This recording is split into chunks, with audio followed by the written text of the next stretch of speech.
noches de sábado, bienvenidos a Más se perdió en Cuba, edición trepidante la de hoy, me temo, con las aguerridas huestes de este programa, porque la semana nos ha dejado cada escándalo tremendo que comentar. Pero bueno, eso ya vendrá. Lo primero, presentar a nuestros invitados. Voy a empezar por don Emilio del Valle, que hoy se estrena en el programa, que es diputado de Vox y candidato a la alcaldía de Santander. Así es, buenas noches a todos. Muy buenas noches, ¿qué tal? Bien, ¿Todo bien. Me alegro de que esté usted aquí.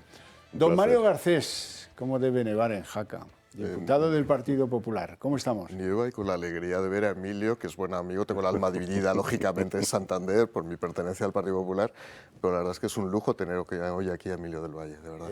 La mesa entera es un lujo, como va a apreciar usted. No lo sé, pero en este caso...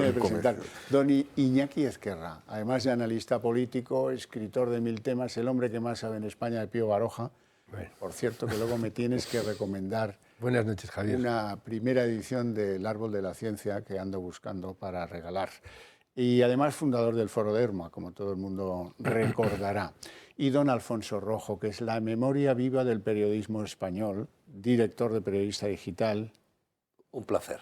¿Cómo estamos? No me mires así, es que... Vas a algunas televisiones donde no te tratan bien. Y eso no, es solo vengo a esta. Bueno, así me gusta. O sea, solo vengo a esta. En otros ni me llaman, ¿Para qué te voy a contar? Bueno, hace ya un año de que comenzó la guerra de Ucrania y eso, pues a este gobierno en sus tribulaciones siempre le va a suponer un problema. A veces sabes por qué, otras veces te enteras a mitad de camino, luego ves el final y todo da bastante pena. Tenemos a nuestro presidente que ha hecho una visita... Bueno, una fugaz visita a Ucrania, donde lo más relevante que dijo es que pasamos de 6 tanques a 10. Bueno, ya veremos si eso se lo consienten los chicos de Unidas Podemos. Esas imágenes del tren me tenéis que reconocer que son una delicia, porque le ha recibido, al bajarse del tren, capital de Ucrania, Kiev, le ha recibido... ¿Cómo será que yo no me acuerdo del nombre de este? Novodimen. Vale, sí, ahora me han chivado ya. Este es Motovsky el de la moto, en Ucrania, que le ha recibido don nadie, queda claro, ¿verdad? Bueno, y esto, como siempre, como es tradicional, se hable del Sáhara de Ucrania, de la ley del tal, de los gatos y los perros, de los trans, da igual. Como siempre, genera división entre los dos partidos que nos gobiernan. Vamos a ver un trabajo que os hemos preparado para que solo las divisiones en torno a lo de Ucrania pues ya dan para varios capítulos. La brecha entre los socios del gobierno se dilata cada día más. El apoyo a Ucrania y el envío de tanques es otro tema que aviva la tensión entre ellos. La líder de Podemos, Yone Belarra, ha pedido al PSOE abandonar la escalada bélica. Quiero pedirle al Partido Socialista, nuestro socio de gobierno, que reconsidere su posición. Que reconozcamos, un año después, que haber contribuido a la escalada bélica es un error. Unas palabras a las que Pedro Sánchez ya ha respondido. Aquí nadie quería una guerra, salvo una persona. Creo que es importante no ser equidistantes. En ninguna faceta de la vida se puede ser equidistante entre el agresor y el agredido. Lo cierto es que el Gobierno va a actuar en coordinación con los socios de la OTAN y de la Unión Europea. Es más, 5 de los tanques Leopard que España enviará para hacer frente a la escalada bélica ya están en la localidad sevillana de Alcalá de Guadaira esperando ser reparados. Una decisión que sigue provocando tensiones entre los socios de investidura y que de momento parecen estar lejos de resolverse.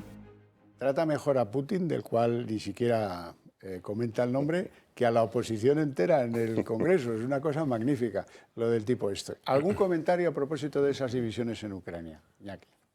Bueno, yo creo que Pedro Sánchez debería ir más por ahí, porque es más, si se queda allí una temporada, pues lo celebraríamos. Y además daría testimonio, en fin, de su compromiso político, como dice que hay que ser equidistante. En fin, sobre Ucrania, ¿qué vamos a decir? Pues que, al contrario de lo que dice Belarra, lo que se ha demostrado es que el balance que hoy se puede hacer es justo el contrario al que podíamos pensar que se iba a hacer hace un año, en fin, y luego pues yo creo que se está demostrando además Pues que quién es Putin, se le está viendo el rostro. Yo creo que y quiénes somos nosotros y quién es Biden también. Yo creo que también el gesto de Biden pues ha tenido un significado y creo que aquí lo que se está jugando simplemente pues es una tropelía histórica. Y además, sobre todo cuando se empieza a hablar con pena de la caída del imperio ruso y como a justificar la actitud de Putin, es que aquí la gente se olvida o se empieza a hablar de la amenaza que ha supuesto la OTAN para Rusia. Es que la gente se olvida de que aquí durante muchos años ha habido algo que se llamaba el telón de acero y que lo que había era alambradas y lo que había era un secuestro, y como dice Kundera, de la Europa central, Centroeuropa. Es decir, porque el secuestro llegó hasta el extremo de que incluso conceptualmente se llamábamos la Europa del Este. Entonces, bueno, en fin, que a la hora de la verdad yo creo que las cosas no se están haciendo mal y Pedro Sánchez, pues nadie hace todo mal. Entonces, en este caso, en la participación de España en la coalición me parece importante y me parece muy positivo. Bueno, hay un tanque de pensamiento alemán que ha evaluado quién y cuánto ha enviado generosamente a Ucrania. Salimos fatal, ¿eh? Son 35 países y creo que somos el 22, desde luego el que menos de la Unión Europea. Y luego ese mismo centro de pensamiento analiza pues la transparencia de esos envíos y ahí salimos todavía peor. Así es que, en fin, como es tradición dentro de este gobierno, la transparencia no saben lo que es. Bueno, comenzamos por las imágenes, es la versión española de Manolo Ozores de Extraños en el tren.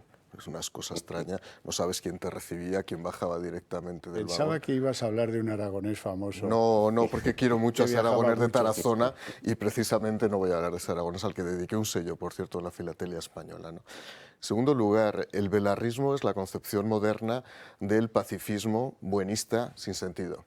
Ese pacifismo infantiloide que piensan que la historia y la guerra no existen.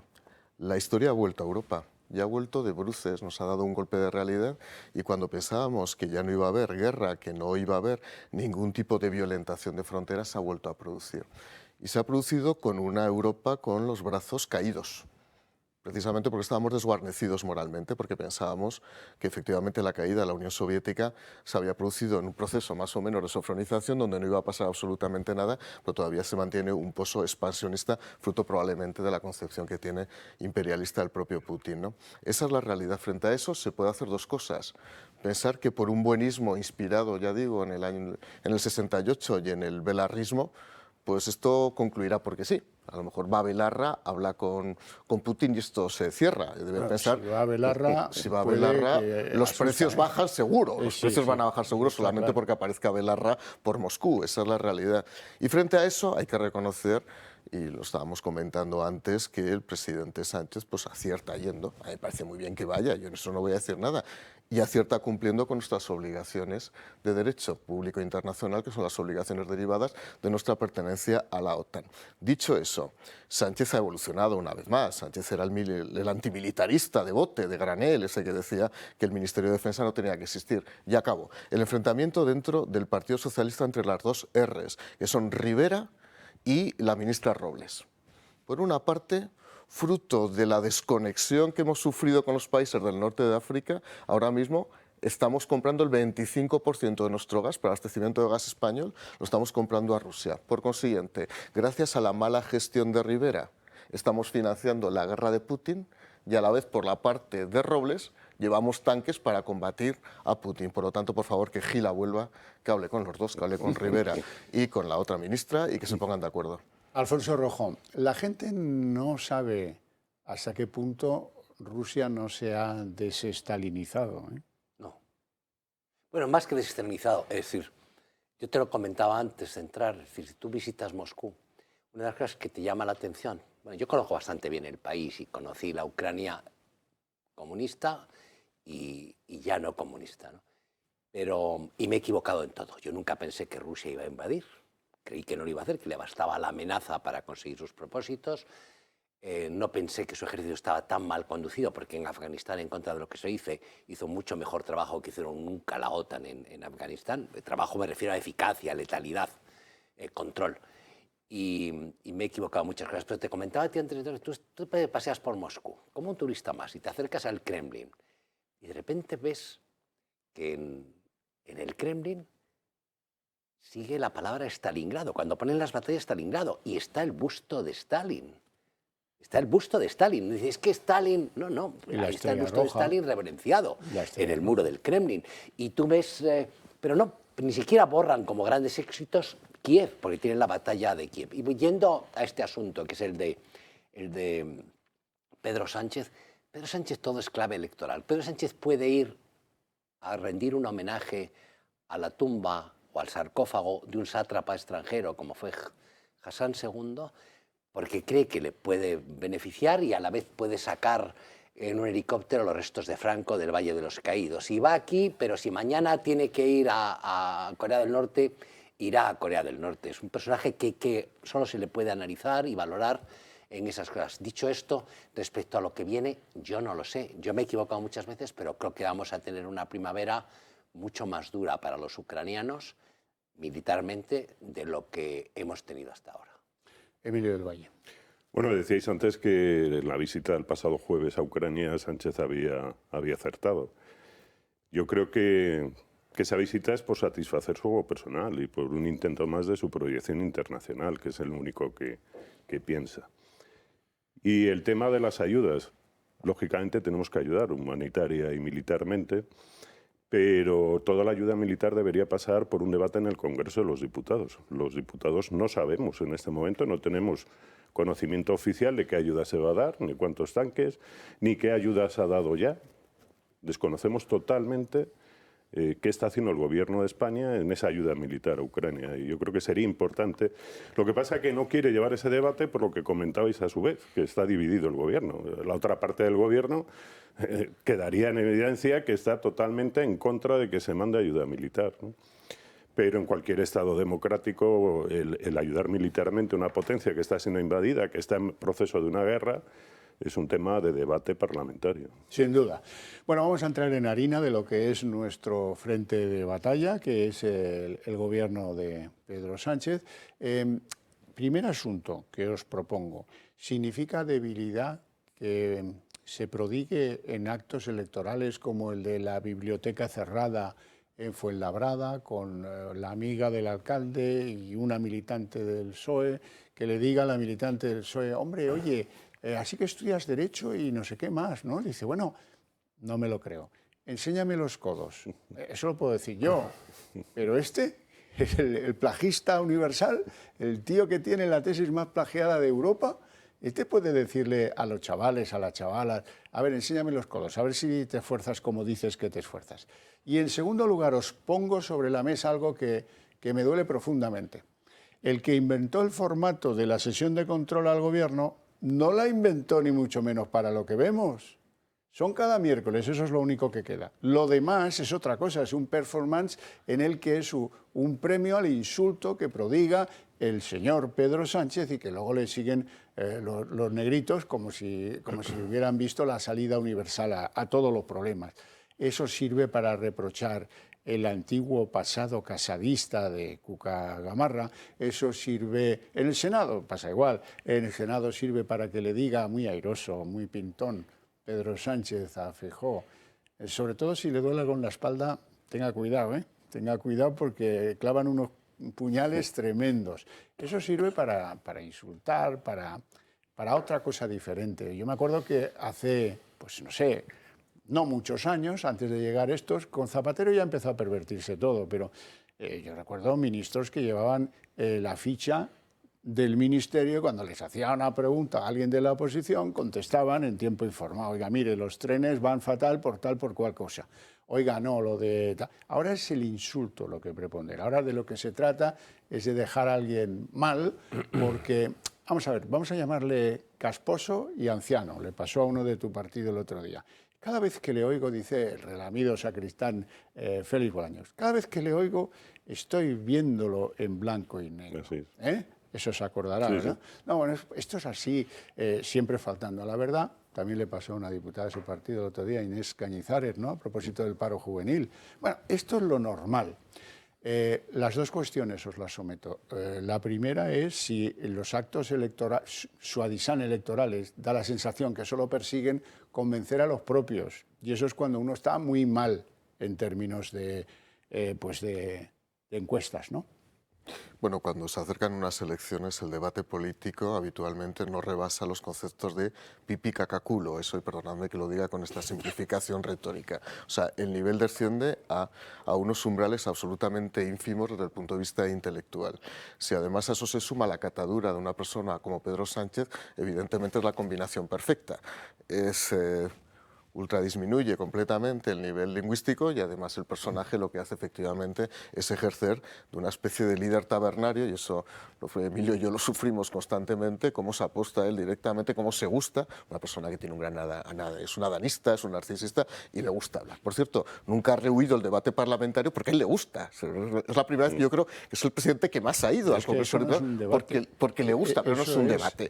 A partir de ahí, yo cuando el otro día ya preparábamos la sesión de control, yo como miembro de la dirección del Partido Popular, pero yo ya sabía que iba a venir hablando de la conspiración, era la semana de la conspiración, era la semana que... Galicia, el día anterior lo de la gente de bien, cuando acabas convirtiendo un pequeño gesto, un pequeño giro, una pequeña frase en el contenido total, es que al final demostramos cuál es el nivel político de este país. También tenemos que hacer un análisis del nivel periodístico, ¿eh? Otro día voy a contar una anécdota que me pasó. Cuando pregunté a Yolanda Díaz la semana pasada, le dije, usted se ha quedado sin dato, sin relato, sin beiras y sin partido político. Pues todos los periódicos recogieron lo siguiente: usted se ha quedado sin dato, sin relato, sin vieiras y sin partido político.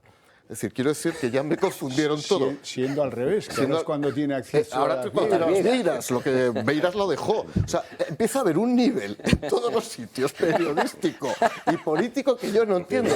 Yo creo que solo se enteró ella de lo de Beiras, que se sintió muy ofendida. ¿Usted se cree que la gente tiene interés por ir a cubrir una sesión de esas? No, ya veo que no, se van a las Vieiras y a las navajas. Claro, eso es así.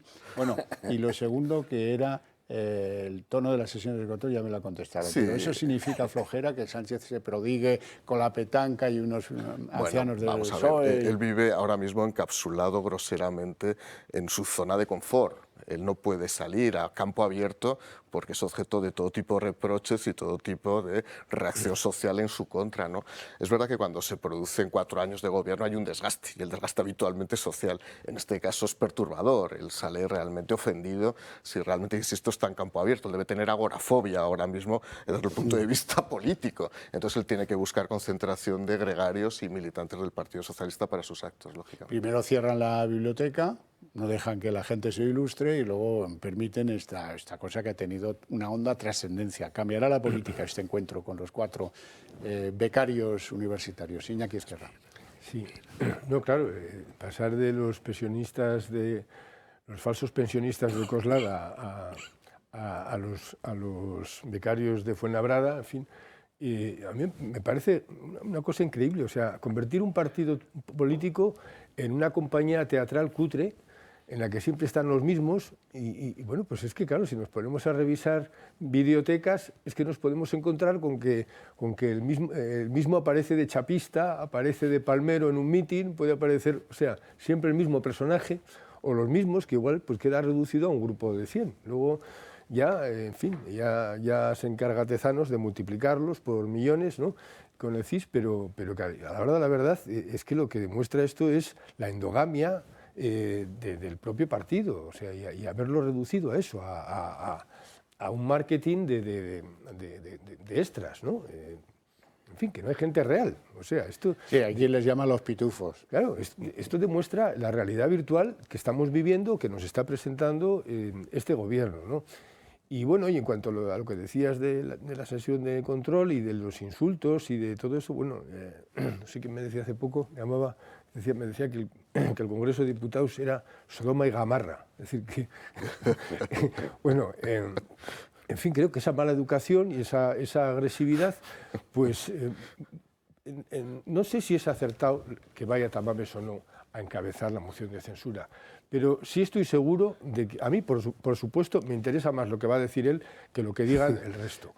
Luego hablamos de la moción. Y precisamente me parece un buen contrapunto a esa manera agresiva. Es decir, yo creo que sería recomendable para mucha gente y que habla hoy sin saber de nada, que viera, por ejemplo, los vídeos del pleno del Araquiri, es decir, que cuando Suárez presenta la ley de reforma y las intervenciones que hubo en aquel momento, es decir, que es que no tiene nada que ver con el presente, es que vamos, salvo alguna excepción de algún exaltado, pero el 95% de las intervenciones que hubo en aquella sesión, que eran las Cortes franquistas suicidándose, eran unos discursos impecables. Entonces, y el insulto personal jamás tuvo cabida. Pues Tamames, que representa esa cultura de la transición, porque él fue diputado en el 77, me parece muy bien que nos recuerde efectivamente cómo este país fue de otra manera. Nos vamos a una pausa de publicidad. Yo me quedo reflexionando porque nos han contado que hacían los sodomitas de Sodoma, pero nunca nos contaron que hacían los gamarritas de Gomorra. Vamos a publicidad.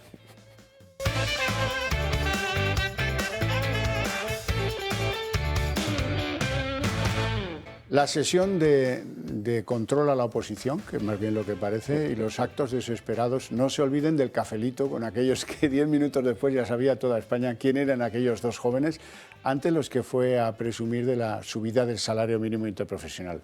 Alfonso Rojo. Muy breve, y algo que antes hicimos una broma con respecto a las vieiras y a vieiras. Uno era profesor y el otro se come. La gente no lo sabe, después tienes que explicarlo, dar un curso. Gran parte de la culpa de esto, de lo que está pasando, del comportamiento que tiene Sánchez y de la permisividad o de la ligereza con la que se mueve, es de los medios de comunicación.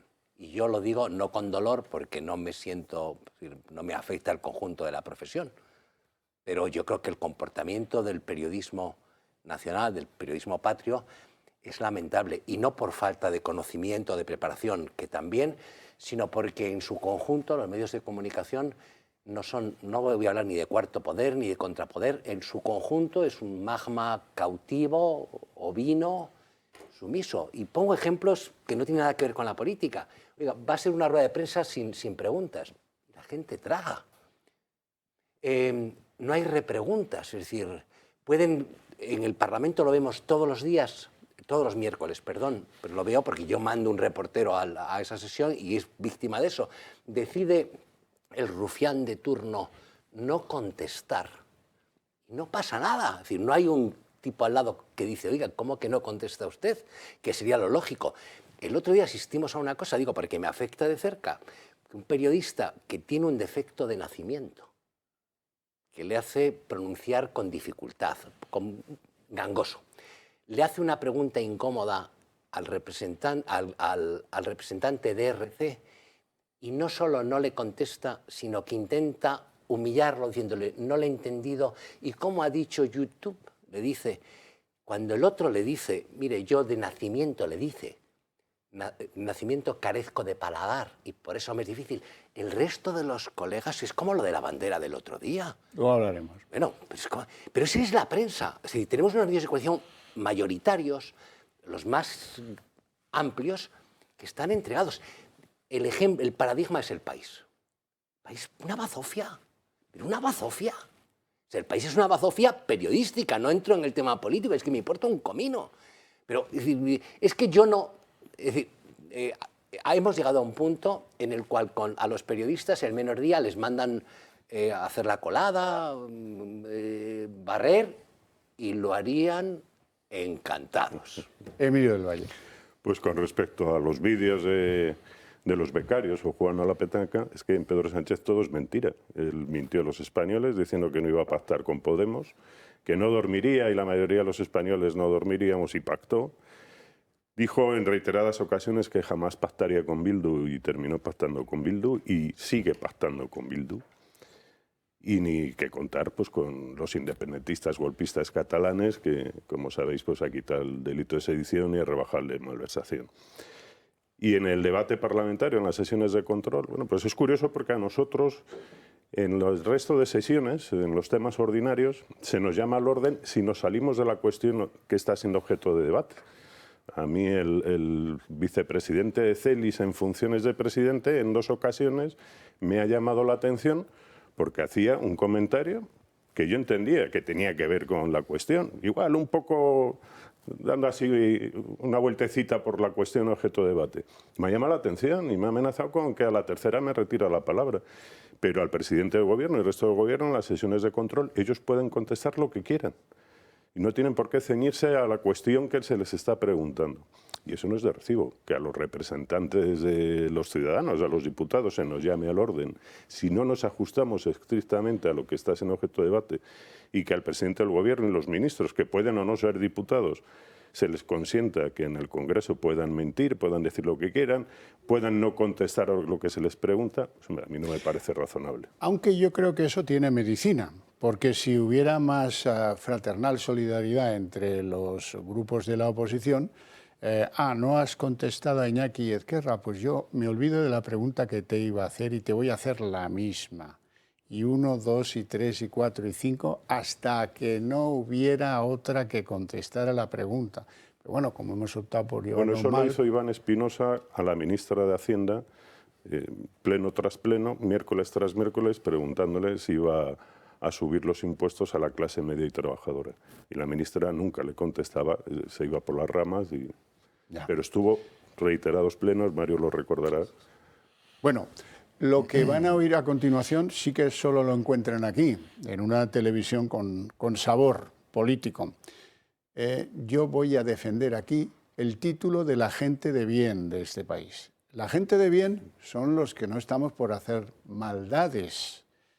Pues eso de pues legalizar la zoofilia o fastidiar a la gente joven con la ley trans o dejar que salgan de la cárcel casi 60 violadores, agresores y pederastas y no rectificarla porque a mí no me da la gana. Hombre, sí, si acaso... No, oiga, vamos a ver, la gente de bien existe y se le escapó decirlo a Feijóo y se arrepintió enseguida. La valentía de Feijóo duró el tiempo de reconocer que había sido un error. Y ya el otro, eso me interesa mucho, que ustedes lo constaten, el otro es Sánchez. El otro asumió el argumento, es decir, él ya reconoce que él no está con la España de la gente buena o de la buena gente. Vean primero a Feijóo cuando luego pues fuentes del Partido Popular ya han dicho que, bueno, que a lo mejor que no se entendió bien, pero tendría que haberse puesto firme porque es verdad, la gente de bien está en otras cosas, que si le das un zapatillazo a una rata o a una culebra, ¿qué le quieren que les diga? Faltaría más. Vamos con Feijóo. La ley del solo sí es sí y la ley trans por la que usted pasará a la historia. Por eso deje ya de molestar a la gente de bien, deje ya de meterse en las vidas de los demás. Muchas gracias, señoría. Y la respuesta de Sánchez, que es la que incluye esto que les digo. Él asume que la oposición está con la gente de bien, pues él estará con la otra. Digo yo, no creo que haya un tercer género, si no es que lo inventa el Ministerio de la Igualdad. Vean a Sánchez. Nunca imaginé, señorías, que el reconocer derechos a minorías, en este caso al colectivo trans, fuera a molestar a la gente de bien, señor.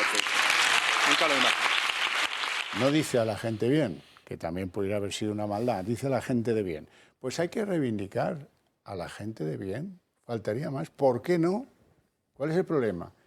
¿Qué pecado original ha cometido un español que trabaja como un burro, paga impuestos como un burro y no hace más que leer las leyes que hace un gobierno de burros? ¿Cuál es el respeto? Pues por lo menos tendrá derecho a considerarse gente de bien. Sí, claro, porque en todo esto, claro, cuando ves pues eso, la manera en que se ha planteado la ley trans, lo del sí es sí, que está produciendo eso, la salida de la cárcel de ya no sé si van por el medio millar y luego hay cifras que se desconocen porque pueden llegar o estamos ya podemos estar cerca del millar, no lo sé.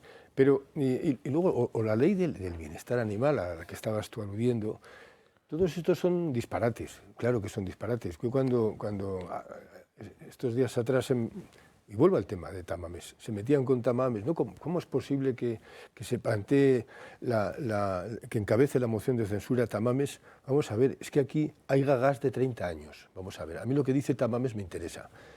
Lo que no me interesa es lo que dice gente de 30 o de 40, que está para allá. O sea, a ver, plantear, es que yo recuerdo lo de las gallinas, hubo un grupo animalista que hablaba de los gallos, que había que impedir que los gallos violaran gallinas. Claro, si ahora resulta que por la nueva ley esta de bienestar animal, los seres humanos podemos violar a las gallinas siempre que no les causemos lesiones, o sea, esto es un disparate. Vamos a ver, es decirles a los gallos, quítate tú que me pongo yo, para una actividad absolutamente surrealista. O sea, quiero decir que en todo esto, aquí lo que está claro es que falla la lógica, pero la lógica más elemental, una lógica de silogismo de parvulario. Es decir, que el gato puede cazar ratones y no va a tener responsabilidades penales, porque bueno, si se habla de derechos, los derechos conllevan responsabilidades también. Es decir, si uno es sujeto de derecho, también es responsable de aquello que haga, ¿no? Este es un problema que, claro, cada vez que se habla de los derechos de los animales no se tiene en cuenta. Es que los animales también se zampan entre ellos. Bueno, pero claro, entonces podemos dejar al gato que mate a ratones, que se los zampe, pero si el ama de casa que le dé el escobazo, esa puede ir a la cárcel. En fin, todo esto es pues una falta. Yo creo que es un problema mental, o sea, yo de verdad, y luego, y a lo que íbamos a las personas de bien, es que claro, si ante estas contradicciones que están teniendo, ante los efectos tan catastróficos que están produciendo con estos disparates, ves a las dos, a Belarra y a Montero sonriendo y ahí de amiguitas y de qué compis somos. Claro, ¿realmente les importan a estas personas, les importan las mujeres que han sido violadas? O sea, aquí hay un componente moral, o sea, estamos ante dos idiotas morales. Pero no se van a poner a llorar con lo bien que les ha ido. Pero ¿no? vamos a ver, están defendiendo una causa... Que les ha ido de cine. No, pero vamos al componente ético. Han creado una ley que no da más que problemas y no han sido capaces de solucionarla. Es que y les siguen importa insistiendo. un comino, allá les va de cine. Bueno, pues entonces lo que queda claro es que las víctimas de las violaciones, las mujeres que hoy están horrorizadas porque están viendo salir a sus violadores de la cárcel, les importan un huevo. Entonces, no les importa nada, pero... Bueno, en fin, yo creo que esto se está evidenciando y ahí viene, o sea, que decir tonterías, pues por un lado puede provocar risa, decir tonterías, bueno, pues puede dejarle a uno en ridículo, pero es que en decir tonterías también puede causar mucho daño. Es a lo que voy. Es decir, que un tonto puede hacer muchísimo daño. Y bueno, y en este aspecto... El único elemento que a mí, y lo veo siempre repetido también en los medios de comunicación, fíjense cómo se ríe, porque lo vemos a veces, ¿no? Cómo se ríe Marlaska con Montero, pero ¿cómo no se van a reír? Yo no te digo estas, pero la Belarra o la Pam Rodríguez o la Rita Maestre, pues es que les ha ido de cine. En 10 años las cosas como son. Los más tontos de la clase, los últimos de la clase, tú tienes 10.000 euros de sueldo, la piscina de gala a pagar, y de cajera la Guardia Civil a tu servicio, aprietas un botón y viene un propio con una Coca-Cola o un zumo natural, que me quiero ir a comer y te traen un coche oficial con un pringao de Mariano, gire para la izquierda, vaya para... Ni siquiera, porque no tienes que dar instrucciones. Oye, es que les ha tocado la lotería, sí, como para estar enfadados. Los enfadados somos nosotros. Pero el que aprovecha una ley que supuestamente era para conciliar con el sector animalista, cuela ahí que la zoofilia no es delito, pero si está dentro del escenario de la gente del mal. Pero vamos a ver, todo lo que sabe, hay un problema de ignorancia. Si tú crees que el perro es como los de 101 dálmatas, porque muchos de ellos lo creen, pero es que además yo creo que hay sinceridad en el tema y atribuyes rasgos humanos al conejo y a ese tipo de cosas, pues haces Claro, el drama nuestro es que hemos puesto... Te lo decía yo, no es que España se haya gilipollado en su conjunto, se ha gilipollado bastante y hemos puesto el país en manos, hemos puesto el laboratorio en manos de las cobayas, hemos dejado el circo en manos de los monos Y lo hemos hecho, es decir, electoralmente hemos puesto en manos de esta gente el país, que ellos van a estar disgustados, ellos tienen que estar encantados. Sí. Y hasta que no lo saquemos para terminar con este tema, estarán encantados. Es curioso que ellos se manifiestan tan en contra del antropocentrismo bíblico, por ejemplo, pero luego es que atribuir cualidades humanas a los animales, interpretar a los animales con nuestro propio código moral, eso sí que es antropocentrismo. Es decir, que, pero además, y de lo más recalcitrante, y es no entender nada. Entonces, bueno, pues, y luego hay una cosa, y esto ya tiene que ver con el propio punto de vista del concepto del derecho. Es que cuando yo no maltrato a un animal, no es porque el perro tenga derechos, es porque yo limito mis derechos. Soy yo el que tiene dignidad y soy yo el que limita mis derechos para no maltratarle, porque yo me sentiría indigno. Es que esto tiene que ver muchísimo con el propio concepto del derecho y de la condición humana. No es porque el perro tenga dignidad. Luego, además, lo que sí tiene, y esto hay que reconocerlo, es que una cercanía fisiológica hace que yo me sienta indigno si le estoy golpeando. Porque fisiológicamente se parece a mí, es un mamífero y se parece mucho a mí, mientras que una cucaracha no me daría esa misma pena. Entonces, pero sobre todo el punto de vista del derecho es que los derechos son nuestros, somos nosotros, no son ellos los que los tienen, sino son nosotros los que los limitamos. Acaba usted de situar la cuestión, la gente de bien y la gente que es de lo otro, ¿no? Voy a empezar por la gente que es de lo otro, ¿no? Un hombre mayor de edad viola 7 veces a una niña de 13 años y después de violarla le da una píldora abortiva. Ese hombre estaba en la cárcel, afortunadamente. Gracias a la reforma de la ley del sí es sí, se ha visto rebajada su pena 3 años. Ese es un hombre de mal y por eso estaba en la cárcel. Y los legisladores, que aquí hay 2, Emilio y yo, tenemos la obligación de ejercer el bien común y actuar a favor del bien de la comunidad. Este caso que cuento es un caso que nos llega de una sentencia del Tribunal de Justicia del Baleares, de esta semana de una familia, para que lo dijéramos en el Congreso de los Diputados. Claro que hay gente de mal, Belarra, claro que hay gente de mal, Sánchez.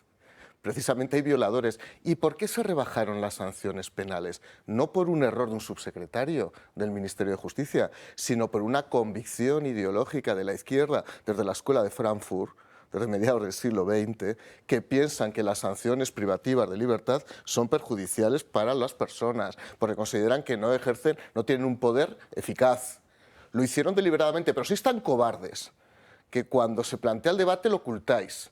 Porque encima son cobardes, son infantiles y lo ocultaron. Y dicho eso, y lo ha dicho muy bien Iñaki, la deriva que estamos tomando es infantiloide.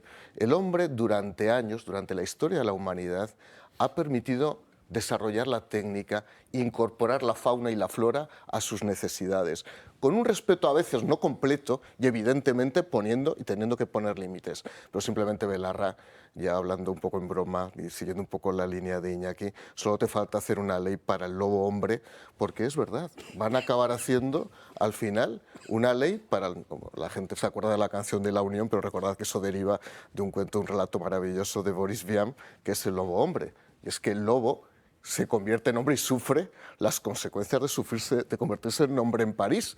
Esa es la realidad. Pues eso es lo que realmente está haciendo Belarra, ver cómo está humanizando al animal hasta convertirlo prácticamente en un hombre y ver que los hombres somos malos, como si los animales fueran evidentemente un dechado de virtudes. Es que la virtud antropológica no existe en el animal. Por esa visión que tú muy bien decías, Iñaki, que está pervirtiendo el sentido y que de verdad está llevando el debate político, y con esto acabo, a las angosturas de lo que quiere el infantilismo de izquierda. Estamos todo el día hablando de los temas que no deberíamos hablar. Hemos cedido a la dictadura material de la izquierda. Es verdad que están aprobando leyes, pero si fuéramos hombres de bien y mujeres de bien y todo lo que sea de bien, estaríamos hablando de las cosas que realmente importan a los españoles. Don Emilio. Pues con esa ley del sí es sí, la verdad que llevamos, según cifras oficiales, 544 creo ya, con reducción de penas. Y teniendo en cuenta que el Ministerio de la Cuchipandi, esta de la Montero y la PAM y todas estas, tiene un presupuesto para este ejercicio de 573 millones, quiere decirse que estamos alrededor de 1 millón de euros por cada uno que se les está rebajando la pena, porque eso es lo que nos cuesta el tener esta juerga que se han montado, 573 millones, y realmente no vale absolutamente para nada, más que para dar dinero a sus amigas, a sus chiringuitos, sus juergas, sus tartas de cumpleaños y poco más, porque es que no hacen poco más. No se ha reducido la cifra de mujeres maltratadas, ojalá no hubiera ninguna, pero bueno, seguimos en esa media de 50 al año, pero no se habla del suicidio, y en el suicidio pues hay varios miles de personas que se suicidan en España al año, pero como en un 80% son varones, eso no les interesa, ni se toman medidas contra el suicidio, ni nada de nada. Todo eso es el sinsentido de lo que está haciendo esta gente. Gente buena y gente mala. ¿Dónde pones al PSOE? En esa ecuación, ¿dónde aparece Paje? ¿Dónde aparece Lambán? ¿Dónde aparece Ximo Puig? ¿Dónde aparece la ministra de Defensa? ¿Dónde aparece la alabada ministra de Economía? ¿Dónde aparece toda esta pan? ¿Dónde aparecen los viejos militantes del PSOE, con excepciones? Claramente ¿Dónde aparecen ¿Dónde aparecen? En el mal. En el mal. En el mal, Luego el mal es el PSOE. Como creo que te voy a poder demstrar esta misma noche, sin que pase más tiempo. Bueno, aquí el PSOE. Avanzamos, llegamos a ese tema que está esperando Iñaki Ezquerra. Yo sé que fervorosamente que es el momento en el que Ramón Tamames le dice a Vox que sí, que va a encabezar esa moción de censura, que dentro de horas, el lunes, se va a presentar. Luego, si me equivoco, pediré perdón, pero tengo claro que eso va a dormir unas cuantas semanas en la mesa del Congreso hasta ser admitido, porque es que así que sea admitido son 5 días el plazo para decir cuándo empieza la moción, ¿verdad, Mario? Tú te lo sabes, ¿no? La moción de censura, 5 días. Y como alguien llegará del entorno de Pedro Sánchez y le convencerá de lo conveniente que sería que esto, mira, nos vamos a reír mucho, tal y cual, vamos a ponerlo cuando está España entera mirando el 8M y las diferencias entre feministas de uno y de otro partido, qué bien nos va a venir. Pero bueno, eso es un pensar. Ramón Tamames ha dicho que sí, pues como es Ramón, ha hecho algunas elucubraciones diciendo que bueno, pues esta moción de censura, él en una casa de apuestas no cree que fuera la opción más, más solicitada por los que apuestan. Supongo que en Vox hay cierta felicidad porque esto ya duraba demasiado y al final se ha podido encarrilar una moción de censura con un señor que se ha podido conocer, se ha filtrado, si lo prefieren mejor, que no va a hablar de aborto, no va a hablar del sí es sí, que va a hacer, pero es igual. Solo con que explique lo que económicamente se ha hecho mal y lo que nos va a costar darle la vuelta, y solo con que explique lo que era el espíritu de la Constitución y cómo no se pueden erosionar los pilares de la democracia, yo creo que con eso va a salir en hombros del Congreso de los Diputados. Y esa es la finalidad, porque somos conscientes de que es muy difícil que prospere. Pero hay que tener en cuenta que Ramón Tamames es posiblemente el mejor economista vivo que tenemos en España y, como tú bien decías, una figura en la transición española. Su persona está indisolublemente unida a lo que fue la transición. Y es una persona además mayor, y nosotros entendemos que es bueno escuchar a las personas mayores. Y que haya un debate en el Pleno de las Cortes Generales con Ramón Tamames subido en la tribuna, pues es un lujo. Quieras o no, habrá quien le guste, quien no le guste, pero es un lujo poderle oír en la tribuna de las Cortes Generales. Y la finalidad de la moción es, si prospera, no formar un gobierno con carácter estable, sino disolver las Cortes y convocar elecciones. Es decir, que realmente no se está pensando en la figura de Ramón Tamames para presidir un gobierno que dure un año, sino que sería un gobierno específicamente, y es lo que se ha pactado con él, para disolver las Cortes, convocar elecciones con plenas garantías, por supuesto, de limpieza y demás. Claro.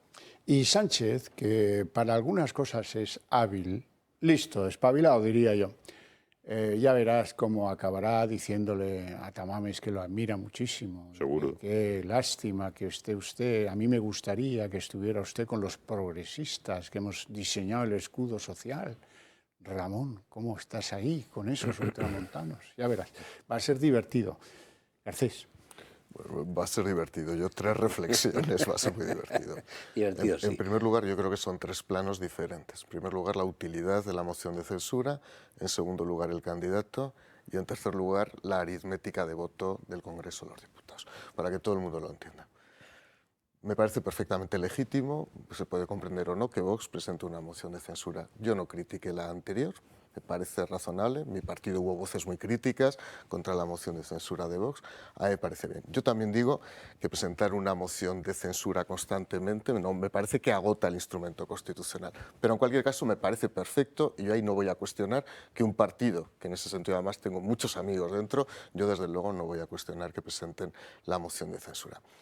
La última moción de censura, es más, desde el punto de vista sociopolítico, le vino muy bien a Vox. Le vino muy bien a Vox. Fue un acierto para Vox. Porque ahí donde todo el mundo veíamos, y yo el primero, veíamos que no era pertinente presentarlo, pues la verdad es que a Vox le dio un empujón político. Se jugó bien y nosotros cometimos un error de discurso político, no en el voto, ahora voy a explicarlo, en el voto yo fui el primero que dije que no, pero es verdad que el discurso de Pablo Casado fue erróneo en 2 o 3 frases, convirtiendo el discurso en un ataque a Santiago Abascal innecesario. Esto lo dije desde el primer día. Es más, mi propio partido nos conminó ese mismo día a atacar a Vox de manera despiadada y yo me negué, que no entiendo por qué yo tengo que atacar a Vox. Pues tengo que atacar al Partido Socialista Obrero Español desde el punto de vista político. Eso ya además me parecía que estratégicamente era un error de bulto. Yo lo asumí así, asumí personalmente mi decisión y desde luego creo que el tiempo me ha dado la razón. 2. Ramón Tamames, yo personalmente creo que no era el candidato inicial esto de Vox, creo que ha debido haber pues, varias alternativas y se ha llegado a Ramón Tamames. Yo tampoco voy a hacer no voy a opinar sobre Ramón Tamames.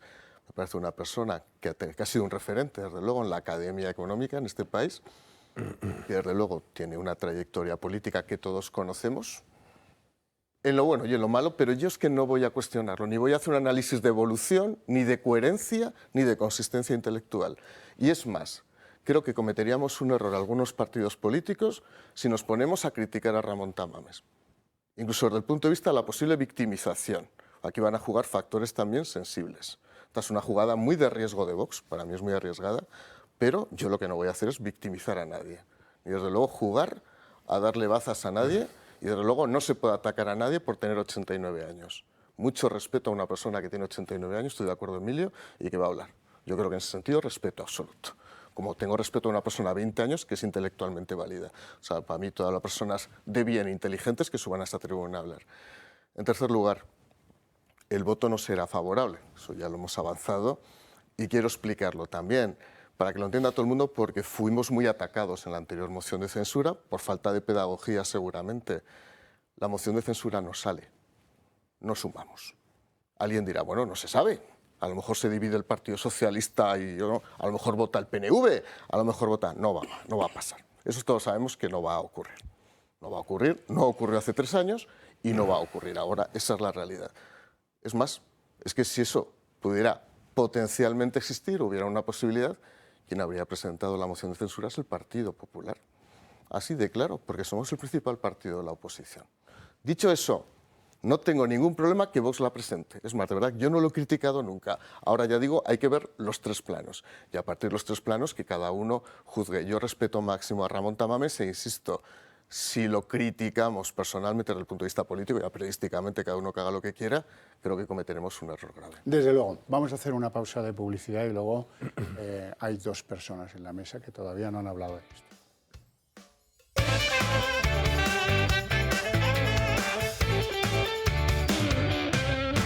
Bueno, quiero recordar que cuando se anunció que se iba a presentar esa moción de censura, hubo un intento de negociar el candidato con el Partido Popular y con otros partidos del arco parlamentario. No salió, por lo que fuera, y al final en Vox decidieron que confiaban en Ramón Tamames y ahí estamos, que ya sí podemos decir que lo será. Vamos a ver, no es una moción para echar a Pedro Sánchez. Es decir, descartado. Es decir, no hay ni la más leve opción, porque nosotros, a diferencia de Belarra, de Irene Montero y compañía, sí sabemos que hay leyes aritméticas y Y la multiplicación y la suma, más o menos sabemos cómo funciona, más o menos. O sea, no va por ahí la historia. Respecto a Tamames, Tamames es incontrolable y va a hacer un discurso espectacular, eso te lo digo yo, y va a tener intervenciones que van a ser sonadas. No va a haber ninguna, no ha habido ninguna otra moción de censura ni nada por el estilo de que se acuerden los que están vivos en España, estoy absolutamente seguro.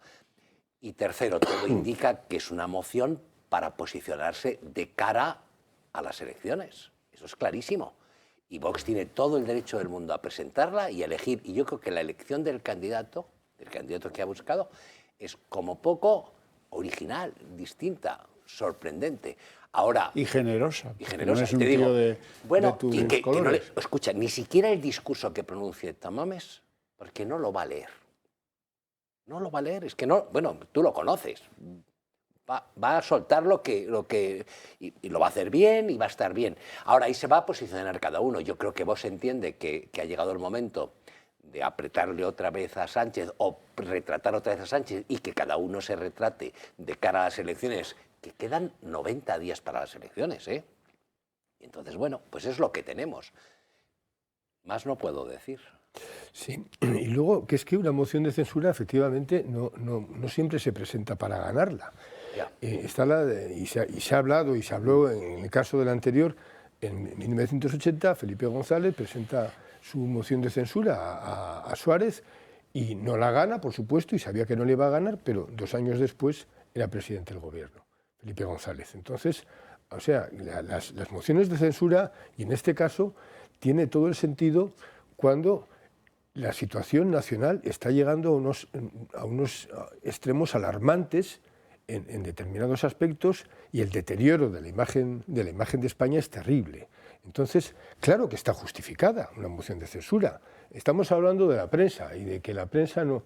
Bueno, pero es que parte de ese silencio tácito que hay en toda la sociedad española también tiene con que nos echemos las manos porque un partido va a presentar una moción de censura. No nos la echamos, es decir, pero que hay gente que está pues, todo el día diciendo sí, la prensa, no sé qué. No, es que el problema es que se ha creado un clima y un ambiente, una atmósfera de no protesta, de silencio o de conformismo, o yo no sé de qué, pero vamos, creo que el momento es suficientemente dramático como para justificar una moción de censura. Y además, no tiene que ser para ganarla. Luego, lo que creo que una de sus utilidades, si el Partido Popular la apoyara, sería evidenciar precisamente a les habéis hablado de todos esos militantes y diputados socialistas que van a cerrar filas como un solo hombre apoyando a este gobierno. Bueno, pues también tiene sentido que se escenifique eso. Es decir, que también tiene sentido que cuando este gobierno caiga no nos vengan algunos que han estado ahí aplaudiendo y votando diciendo no, estábamos en desacuerdo, pero... o sea, no, oiga, ustedes votaron, hubo una moción de censura y ustedes votaron a favor del gobierno. Entonces, porque además se va a producir... Y ahora que hablábamos de bienestar animal, se va a producir según se acerquen las fechas electorales y según el Partido Socialista vaya de mal en peor y Podemos vaya de mal en peor, la huida de las ratas de los barcos, del barco. Esto lo vamos a ver. Entonces, bueno, pues, ¿qué se va a escenificar aquí? Se va a escenificar lo que está prohibido por la Constitución, pero lo aplican todos los partidos, que es el mandato imperativo, que nadie se atreve a mostrar una posición particular frente a lo que está mandando el jefe del partido. Bueno, pues hasta que no cambie la ley electoral, y yo pertenezco a una plataforma que lo postula, pues por ejemplo, esa es una de las cosas que hay que eliminar. Es decir, que en un partido, claro, lo que pasa es que mientras sean los jefes de partido y las cúpulas las que diseñan las listas, pues nadie quiere, de los que están ahí, salir del pesebre. Pero, en resumen, que yo creo que la moción de censura tiene sentido, y ya digo, y en el caso de Tamames, pues bueno, puede ser arriesgada por la edad en el sentido, yo diría que físico, es decir, que, bueno, pues hace falta cierta complexión física. no sé si estará en forma en ese sentido, pero en cuanto a su discurso, estoy seguro, no tengo ninguna duda de que va a ser brillante, de que a mí, por supuesto, me va a interesar mucho más que lo que puedan decir cualquiera, me interesará mucho más que lo que decía Casado, incluso, es decir, que, vamos, incluso, no, y sin el incluso, es decir, que lo que decía Casado a mí no. Es más, creo que se ha valorado últimamente, y es una moda, se valora mucho el diputado o el político que habla muy seguido, pero utilizando palabras espantosas, españolas y españoles. Por ejemplo, para mí va a ser un motivo de felicidad no oír la estupidez de españolas y españoles, ni todos ni todas. Es decir, que ya simplemente por eso, por oír a un diputado que no diga eso, ya me voy a sentir bien. ¿Te puedo hacer una pregunta? Tú has dicho, se van a retratar los diputados del Partido Socialista. ¿Tú crees que no se retratan periódicamente cuando votan a favor de la ley esta del bienestar animal, o cuando votan, que fue nominalmente, no sé cuál fue la otra, pero hubo otra en que también hace poco... La de sedición. La de sedición. Se retratan siempre, pero una moción de censura es un retrato tiene más relieve como retrato. No, pero no se retrata cada día a Meritxell Batet, que es capaz de quitarle, de montar una pajarraca espantosa porque una diputada...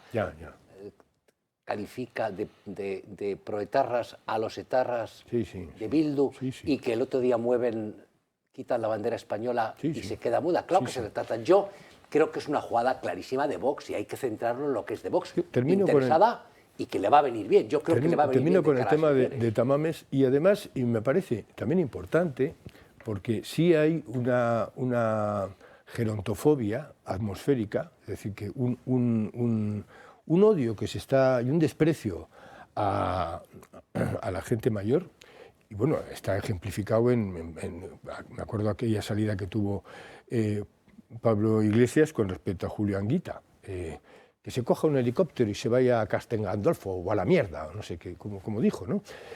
Bueno, el culto a la juventud, por supuesto, hay que darle oportunidades. Y en este país la juventud está pasando muy mal. Pero el culto desmedido y desproporcionado a la juventud, no olvidemos que es un signo de los fascismos. Es decir, que, y esto es muy importante, es decir, que todo el capítulo más negro del siglo XX vino promovido por unos años de culto desmedido a la juventud, a lo nuevo y a los discursos rompedores. Ojo con eso. Yo creo que en este clima que se ha creado, que además que está lleno de contradicciones, porque luego, claro, el que está, luego hay algunos que llevan toda la vida y cumplen años, pero como están en el lado acertado, con eso no se mete nadie, ¿no? Es decir que, bien, bueno, pues en ese sentido, ya digo, con ese desprecio que sí se está, esa gerontofobia que está funcionando en la vida nacional y de algunas veces de manera tácita y otras veces de manera explícita, creo que me parece que tiene mucho sentido escuchar a Ramón Tamames, y lo que hay que hacer en lugar de criticar es escuchar. Yo creo que ese día le voy a escuchar con mucha atención. Dos cosas. Cuando tome la palabra Ramón Tamames, estén al loro de dos cosas. La primera, la generosidad, que seguro que va a hacer referencia, de lo que fue la transición. Dos, un sentido nuevo, distinto de lo que es un patriotismo que comparten muchos españoles que provienen del PC, que han pasado por no sé qué, eso da igual. Escuchen hablar de la bandera Ramón Tamames y empezarán a entender que comparte la idea del patriotismo, yo creo que no solo con Vox, sino con cualquiera, porque es un patriotismo generoso el de Ramón. Y van a quedar, yo creo que sobradamente agradecidos porque se preste a hacer eso que para él no deja de ser una tarde o unos días duros, ¿no? Duros físicamente hablando. Bueno, no es que cambiemos de asunto, sino que quiero demostrarle a mi amigo Alfonso Rojo cómo hay gente que está en la parte contraria a la gente de bien. Por ejemplo, los que gestionan los fondos europeos. Han estado aquí 3 días solo. La lideresa, Mónica Holzmeier, han ido y han preguntado. Y la verdad es que lo que han sacado son paletadas de porquería. Falta transparencia. Eso es gravísimo. Los fondos se administran con una enorme lentitud y no entendemos por qué. Y eso que como son eurodiputados tampoco son los primeros de clase. En todos los países se manda a Europa lo que pues, deja de tener encaje en la sociedad local de cada uno de ellos. También le pasa a Mónica Holzmeier, a todos. Así que nos han preguntado lo que yo hubiera preguntado ahí el primer día. Díganme, de los que han ejecutado como ayudas, de los que han entregado el dinero, ¿quién les representaba? ¿Quiénes eran los mediadores?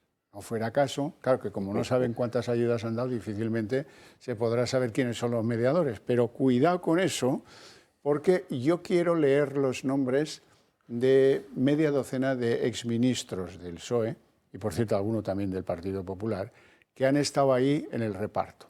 Si resulta que los que han obtenido son los que venían representados por esos, no se pueden ir de aquí certificando que no han encontrado un pozo de corrupción. Eso también es corrupción. Explicaciones. Dos de los eurodiputados españoles que andaban en esas reuniones van a contarles lo que les ha llamado la atención a la señora Holzmeier y al resto de sus colegas del Parlamento Europeo. El primero, Jorge Buixadé. Porque el gobierno dice que tiene 31.000 millones ejecutados. Sin embargo, cuando le preguntas, ¿pero cuánto ha llegado a la economía real? Ese dato ni siquiera nos lo dan.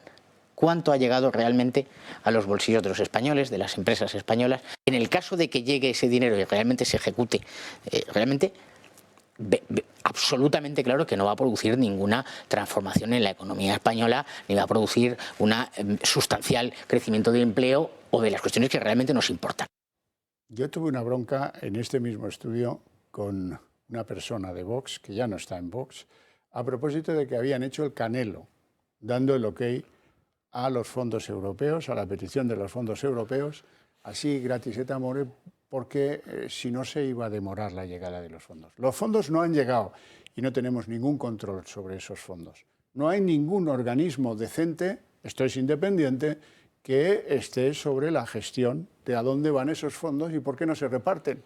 Eso cualquier consultora hubiera cobrado un dinerito, pero nos lo hubiera hecho fenomenal. De hecho, ya me suena que en el Ministerio de Trabajo están intentando hablar con alguna para ver si les hace el favor de repartir lo que tienen, porque ellos no son capaces. Vamos a escuchar ahora a Isabel Benjumea, eurodiputada del PP, que también ha estado en este grupo, y a ver qué conclusiones destaca ella. Que los fondos no están llegando, que hay una lentitud en la ejecución de los fondos. ¿Cuál es el dato de ejecución real? Es decir, ¿cuánto dinero de verdad se ha gastado de estos fondos? ¿Cuánto ha llegado a la economía real? ¿Cuánto se está utilizando para proyectos concretos? No han sido capaces de responder. Y cuando les pedíamos algo tan sencillo como listados de beneficiarios, es decir, quiénes son aquellas empresas, pymes, quiénes son los que se están beneficiando a día de hoy de los fondos, tampoco han sido capaces de darnos. En síntesis, han gestionado esos fondos que eran fundamentales para la supervivencia de las empresas y de los autónomos y de las pymes en España, lo han gestionado como si fueran no gente de bien. La supuesta Nadia Calviño, que venía investida de no sé qué autoritas bruselense y que todo el mundo, oh, ya verás, no, ya verás, uy, menudo miedo les tienen. No, tienen ningún miedo. Han hecho lo que les ha dado la gana cuando les ha dado la gana y nadie les ha pedido explicaciones. Ahora, si acaso, empezarán. Rojo. Bueno, tampoco van a dar muchas. Mira, ahí hay varias preguntas, yendo de atrás para adelante. Tú te tienes que preguntar, y habría que dedicar un programa a eso, ¿por qué ningún alto cargo, por qué todos los altos cargos socialistas del pasado, con la excepción a lo mejor de Alfonso Guerra, Corcuera, Joaquín Leguina y el del tambor y otro más, son millonarios? Estoy hablando de los Bono, de Pepe Blanco, que tendría que en esto de los fondos algo tendrá que saber.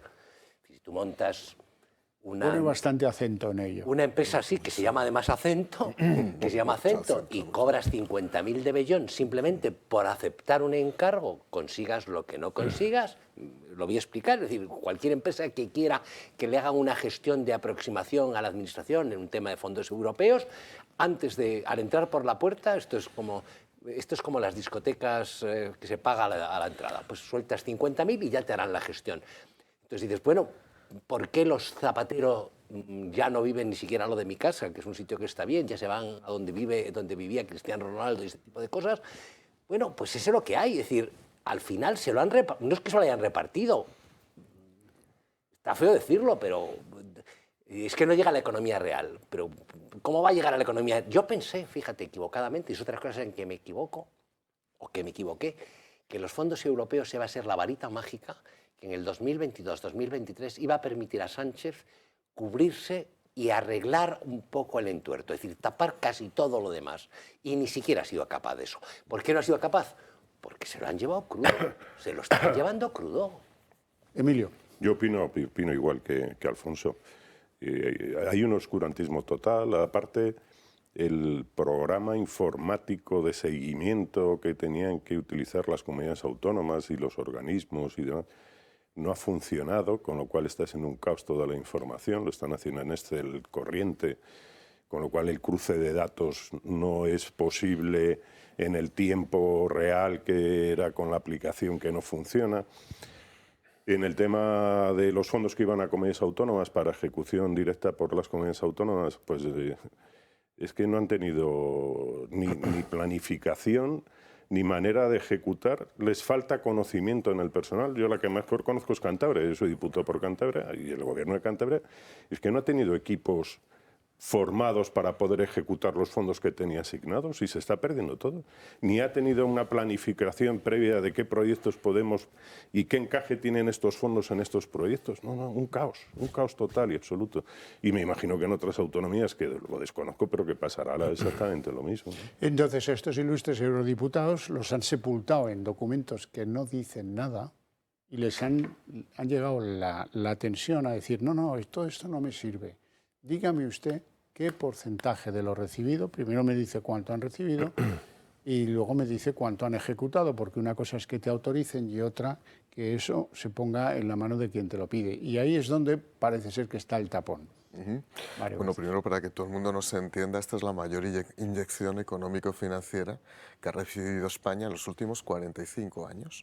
Esto es un verdadero plan Marshall, pero con una diferencia, es que lo recibe toda Europa.